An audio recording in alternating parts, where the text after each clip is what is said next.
ንጋቱ በአዋፋት ዜማ ሲበስር፣ ሌቱ በጨረቃ ብርሃን ሲደምቅ፣ ከንጋት እስከ ድቅድቅ ጨለማ እኛ እስራ ላይ ነን።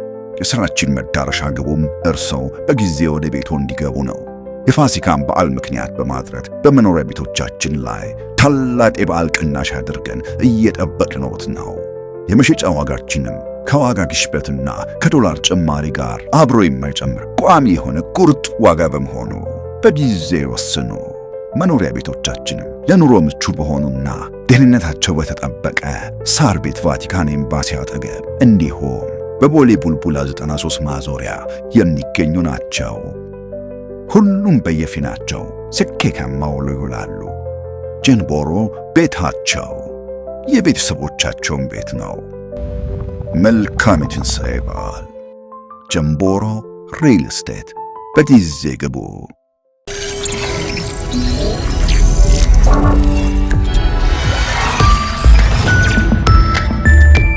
ጤና ይስጥልኝ። ይህ አዋዜ ነው። የዕለቱን ዋና ዋና ጉዳዮች እንመለከታለን። በላይ በቀለ ነኝ። አሜሪካም የሆርሙዝን ሰርጥ መዝጋት መጀመሯ ተነገረ። ፕሬዝዳንት ትራምፕ መተላለፊያውን ለመዝጋት ያስቀመጡት ጊዜ ገደብ ዛሬ ሰኞ ከቀኑ 11 ሰዓት ማብቃቱን ተከትሎ የአሜሪካ ባህር ኃይል የሆርሙዝ ሰርጥን መዝጋት መጀመሩ ታውቋል። አብርሃም ሊንከን ተዋጊ ጀቶች ተሸካሚ ግዙፍ የጦር መርከብ ከኢራን ባህረ ሰላጤ 200 ኪሎ ሜትር ርቀት ላይ በተጠንቀቅ መቆሙ ሲነገር፣ ሌሎች ሁለት የአሜሪካ ጦር መርከቦች በአቅራቢያው እየተንቀሳቀሱ ታይተዋል። የኢራን ጦርነት ከተጀመረ ወዲህ ኒኩሌር ጦር መሳሪያ በመታጠቅ የሚታወቀው አብርሃም ሊንከን መርከብ ከኢራን ባህር በቅርብ ርቀት ሲታይ ያሁኑ ለመጀመሪያ ጊዜ ነው ተብሏል።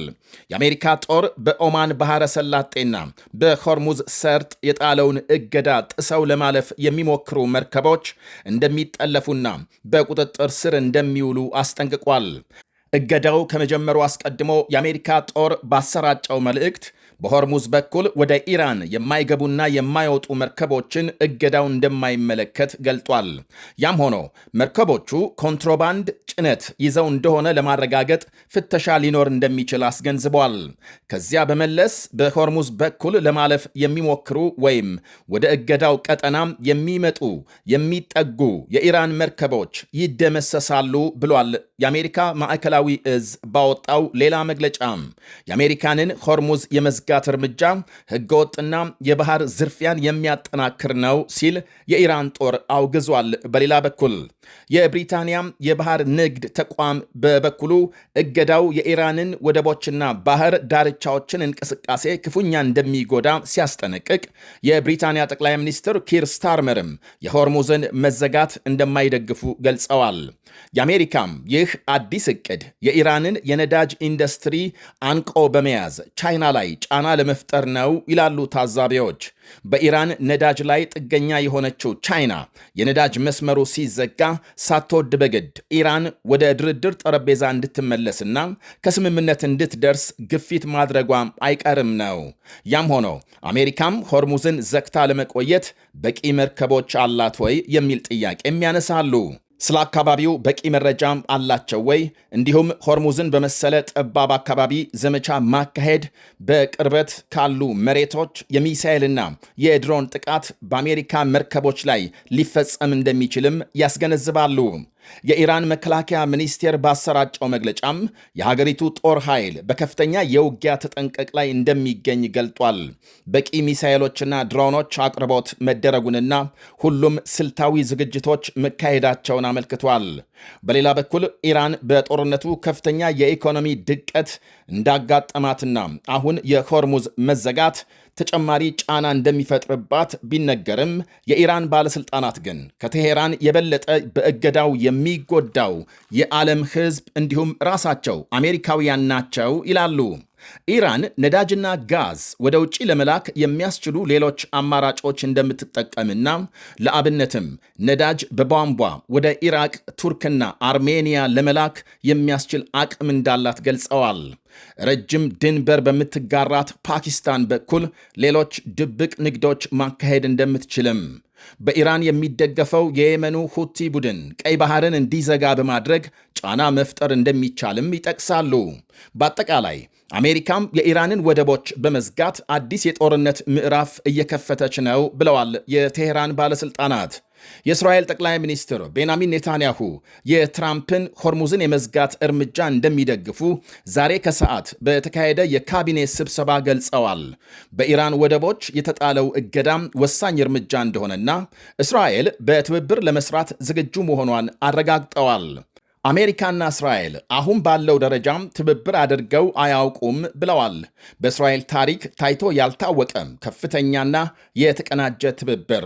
አሜሪካም የኢራንን ባህር መዝጋቷን ተከትሎ የእስራኤል ጦር ተጨማሪ ተጠንቀቅ ላይ መሆኑ ሲነገር፣ የሊባኖስ ዘመቻም ተጠናክሮ መቀጠሉ ተመልክቷል።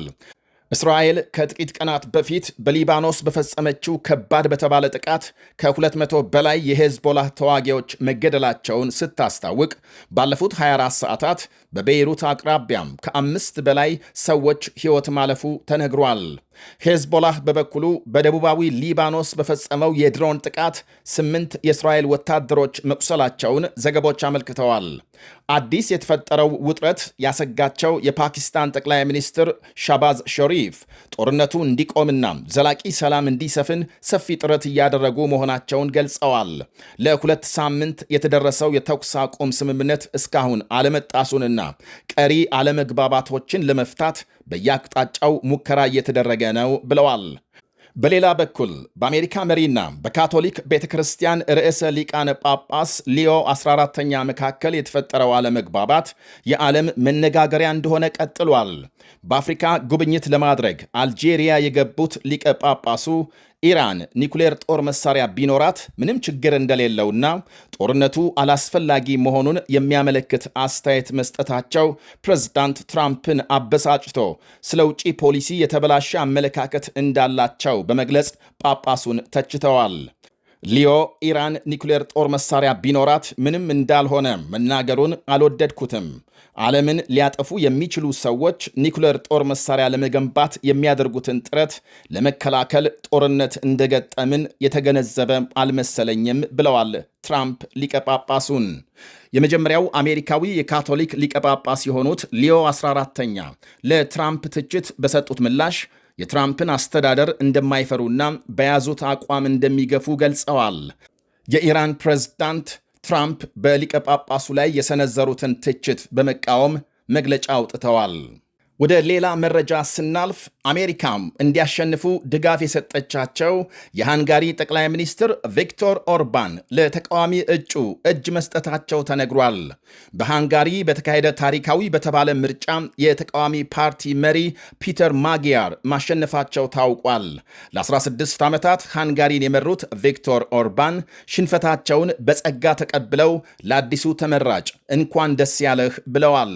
የፕሬዝዳንት ትራምፕና የሩሲያ መሪ የፑቲን የቅርብ ወዳጅ እንደሆኑ የሚነገርላቸው ቪክቶር ኦርባን የሀገሪቱን ክብር በዓለም መድረክ አዋርደዋል በሚል በርካታም የሀገሪቱ ሕዝብ ተቃውሞ ሲያቀርብባቸው ቆይቷል። ቪክቶር ኦርባን በሩሲያ ላይ የተጣለ ማዕቀብ እንዲነሳና ለዩክሬን ወታደራዊ እርዳታ እንዳይሰጥ በዘዴ ሲንቀሳቀሱ የነበሩ ብቸኛም የአውሮፓ ሕብረት መሪ ናቸው ይላሉ ታዛቢዎች። በጋራ ሆነን የኦርባንን አገዛዝ ቀይረናል፣ በአንድነት ሃንጋሪን ነፃ አወጣን፣ ሀገራችንን ወደ መደበኛ ሕይወቷ መልሰናል ሲሉ ለደጋፊዎቻቸው ገልጸዋል። ገና ከተመሠረተ 2 ዓመት እንኳን ያልሞላው ፓርቲ መሪ አዲሱ ጠቅላይ ሚኒስትር የአሜሪካው ምክትል ፕሬዝዳንት ጄዲ ቫንስ ሃንጋሪ ድረስ በመጓዝ ድጋፍ የሰጧቸውና ቅስቀሳ ያደረጉላቸው ቪክቶር ኦርባን የተሸነፉበት ይኸው ምርጫ ከፍተኛ ቁጥር ያለው ሕዝብ ድምፅ የሰጠበት ተብሎ በታሪክ ተመዝግቧል። የ45 ዓመቱ አዲሱ ጠቅላይ ሚኒስትር ፒተር ማጊያር በሀገሪቱ የተንሰራፋውን ሙስና ለመዋጋትና ትምህርትና የጤና አገልግሎትን ለማሻሻል ቃል ገብተዋል። ሃንጋሪን ከሩሲያ ደጅ እንደሚያርቁና ከአውሮፓና ዩክሬን ጋር ግንኙነት እንደሚያጠናክሩ ገልጸዋል። ይህ አዋዜ ነው።